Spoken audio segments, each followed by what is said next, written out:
The text from my mother-in-law, Isabella, was all sweetness and emojis. Family meeting tonight, cariño, 7 p.m. at our house. Important for the family business. Kissy wine emoji. I showed it to my husband, Mateo, as he scrolled through stock reports on his iPad. Another family business meeting? I asked, keeping my voice light. He didn't look up. Yeah, probably about the expansion. You know how Mom gets. Just smile, pass the tapas, and look supportive. It won't take long. Look supportive. For 5 years of marriage, that had been my primary role in the Rodriguez family. Mateo's supportive, quiet American wife. Elena, the former marketing assistant, who was now a homemaker by elegant, unspoken agreement. They were old money Miami Cuban with a successful chain of boutique hotels called Paraíso. I was the nice, neutral girl from Atlanta Mateo met in business school. What the entire Rodriguez family didn't know, what even Mateo had forgotten after one brief mention a decade ago, was that I'd spent my junior year abroad in Barcelona, that I'd majored in international relations with a focus on Latin American economics, that I was not just conversational, but fully fluent in Spanish, not the textbook version, but the rapid-fire, idiom-rich, Cuban-inflected Spanish they spoke when they thought I was out of earshot. I'd kept it quiet at first, out of shyness. Then, as I noticed how they'd switched to Spanish to discuss things they didn't want me to understand, money, family gossip, plans for Mateo's future, I kept it secret out of self-preservation. It was my little window into their true dynamics. Tonight, I had a feeling the window would show me something big. We arrived at the sprawling Coral Gables villa.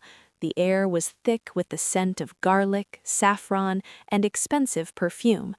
Abuelo Rodriguez held court in his armchair. Mateo's parents, his sister Camila, and his uncle Luis were all there, glasses of rum in hand. After the cheek kisses and the "¿Cómo estás, Elena?" in deliberately slow, clear Spanish for my benefit, the meeting began, in English. Isabella outlined the expansion, buying a historic property in Key West to turn into the flagship Paraíso property. It required a substantial family investment. "It's a sure thing," Mateo's father said, clapping Mateo on the back. "With Mateo's business sense and our capital, we'll triple our value in 5 years." Then Abuelo cleared his throat. "The capital. We need to discuss the shares. The new property will be under a new corporate structure. We need to simplify." And with a collective, almost imperceptible shift, they switched to Spanish. Fast, fluent, assuming their private wall was up. "The trust from Elena's grandfather," Carlos said, topping off his drink. "The one she inherited last year. That's the clean capital we need. No loans, no outside investors." My blood went cold. My grandfather had left me a $1.2 million trust fund. It was my safety net, the one piece of financial independence I had from this wealthy family. Only Mateo and I were supposed to know about it. "She'll never agree to invest it all in a family business," Camila said, swirling her wine. "She's too cautious, American about her money." Mateo's voice, smooth and confident, cut in. "She doesn't have to agree. The documents. When we got married, I had her sign a power of attorney for estate management. She thought it was just for if she was in a coma or something." He laughed. "It's broad. I can transfer assets. Once the deal is in motion, I'll move the funds. She'll be upset, but what can she do? She's not going to divorce me over it. She has nowhere to go." "And if she finds out before the transfer?" Isabella asked. "She won't," Mateo said, finality in his tone. The room laughed, a soft, complicit sound. I sat on the plush white sofa, a small smile on my face, nodding to nothing. I picked up a piece of manchego cheese, chewed it slowly. Inside, I was a frozen statue of betrayal. They weren't just excluding me, they were plotting to steal from me, my own husband, using a document I'd signed out of love and trust as a weapon. The conversation moved on in Spanish, to the division of hypothetical profits, to how Camila would manage the new property, to how this would secure the Rodriguez legacy for generations. I didn't hear the details. All I heard was the sound of my marriage and my naivete shattering in the space of a language I was never supposed to understand. When we left, Isabella hugged me. "You were so patient, Elena, so quiet. Thank you for supporting your family." I hugged her back, my arms like wood. "Of course, Isabella. Familia is everything." Family is everything. The phrase tasted like iron in my mouth. On the drive home, Mateo was energized. "See? Painless. This is going to be huge for us, babe." "Us?" I asked, staring out at the neon-lit Miami night. "For the family," he corrected, missing the distinction entirely. "Our future." Our future. A future where he saw me as a silent financial resource to be managed. A future built on a lie he didn't even know I could hear. I went to bed that night beside a stranger, but I didn't cry. I calculated. The power of attorney, the trust, the timeline. The meeting was in Spanish, but the message was crystal clear. The quiet American wife had just been handed the playbook to their game, and I understood every single word. The next morning, I acted normal. I made Mateo his café con leche just the way he liked it. I kissed him goodbye as he left for the Paraíso corporate office. Then, the moment his car disappeared down the palm-lined driveway, I moved. My first stop was the safe in his home office. He thought I didn't know the combination.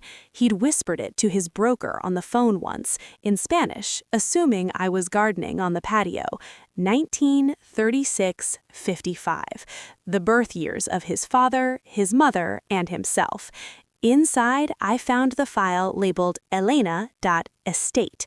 There it was, the power of attorney document I'd signed in a blur of pre-wedding legal paperwork.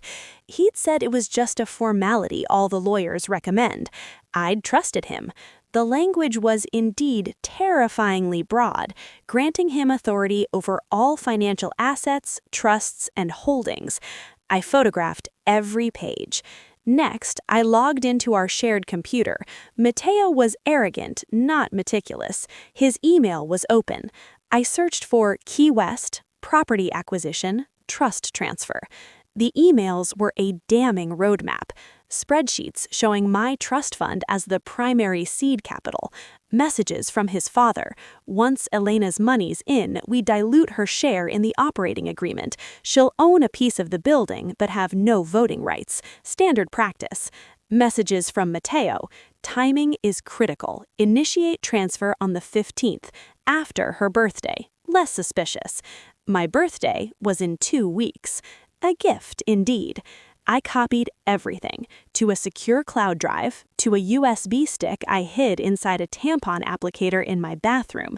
Then I called the only person I could trust, my college roommate, Chloe, now a fierce corporate litigator in New York. I explained everything in a rushed, whispered phone call from my locked bathroom, the shower running for noise. "Elena, breathe." Chloe's voice was sharp, clear. "This is fraud, coercion. The POA was obtained under false pretenses for a specific fraudulent purpose. We can get it invalidated and nail him for conspiracy, but you need to be smart. You're in the lion's den." Her plan was methodical. First, secure the trust. I called the bank that administered it. Using details only I would know, I added a new security protocol. No transfers could be made without my in-person authorization and a 48-hour waiting period, effective immediately. I cited potential marital fraud concerns. The trust officer, a woman named Mrs. Wilkins, was instantly alert and professional. "We see this more often than you'd think, Mrs. Rodriguez. Consider it locked down." Next, Chloe told me to gather evidence of the Spanish language plot. A recording would be ideal, but Florida is a two-party consent state. We need another way. The way came at Sunday dinner. The family was buzzing with excitement about the big project. Again, when the details got specific, they lapsed into Spanish. This time, I was ready. I'd accidentally left my phone recording voice memos on the coffee table, pointed at the conversation. Not admissible in court, perhaps, but a devastating transcript could be made. "The American wife's money will be the foundation of our empire," Abuelo said, chuckling. "She'll be useful, finally." "Just keep her happy and in the dark until the 15th, Mateo said. I smiled, serving the flan. "More dessert, Abuelo?" "Such a sweet girl, so oblivious," Isabella said to the table in Spanish. The recording captured it all. On the morning of my birthday, Mateo was unusually affectionate. He brought me breakfast in bed, a diamond pendant, charged, I noted, to our joint account. "To the woman who makes everything possible," he said, kissing my forehead. "The big transfer is today, isn't it?" I asked, sipping my orange juice. He froze. "What? What transfer?" "My trust fund, for the Key West project." The color drained from his face. "Elena, who told you that? Camila? She talks too much." "No one told me, Mateo. I heard you. At your parents' house. Both times." He stared, uncomprehending. You don't speak Spanish." "I spent a year in Barcelona. I majored in Latin American economics. You were there when we met, you just never listened." My voice was calm, ice cold. I heard every word. The power of attorney, the plan to steal my money and dilute my share, calling me oblivious, useful finally. His expression cycled through shock, panic, and then a hardening anger. "It's not stealing, it's investing in our family. Your money is our money." "Not anymore." I got out of bed, wrapped myself in a robe. "The trust is locked. The power of attorney is being invalidated as we speak. My lawyer, Chloe Greenberg, has all the evidence, the emails, the recordings of you all planning financial fraud in Spanish." "Recordings? That's illegal." "Maybe for court, but not for your partners or the Miami Herald. Prominent Cuban-American family accused of defrauding American daughter-in-law? How will that play with the Paraíso brand? Hospitality built on theft?" He looked at me like he'd never seen me before. The quiet wife was gone. In her place stood a woman who'd been quietly, fluently documenting his betrayal. "What do you want?" he whispered, defiance crumbling. "I want a divorce, a fair, quiet, and fast one. You will sign a postnup today, prepared by Chloe, surrendering any claim to my trust and agreeing to an equitable split of our actual marital assets. You will also have your father sign a letter stating the family will not pursue any investment from me, now or ever. Or I file a civil fraud lawsuit, send the evidence to every member of your family's country club, and let the court of public opinion burn Paraíso to the ground. Your choice." He chose the postnup. The divorce was finalized in 6 months. It was the talk of Miami society, but the details were kept sealed. I got my fair share, the house in Coconut Grove, a cash settlement, and my trust, intact. The Rodriguez family never apologized. They just looked at me with a new, wary respect. At the final settlement meeting, Isabella shook her head. "To think, all that time, you understood." I smiled at her, the same sweet smile I'd practiced in their living room. "Sí, Isabella, lo entendía todo." Yes, Isabella, I understood everything. I used part of the settlement to buy a small, charming boutique hotel in Savannah. I run it myself. I greet guests in English and in Spanish. Sometimes wealthy Cuban families from Miami stay. They never recognize me, but I understand every word they say.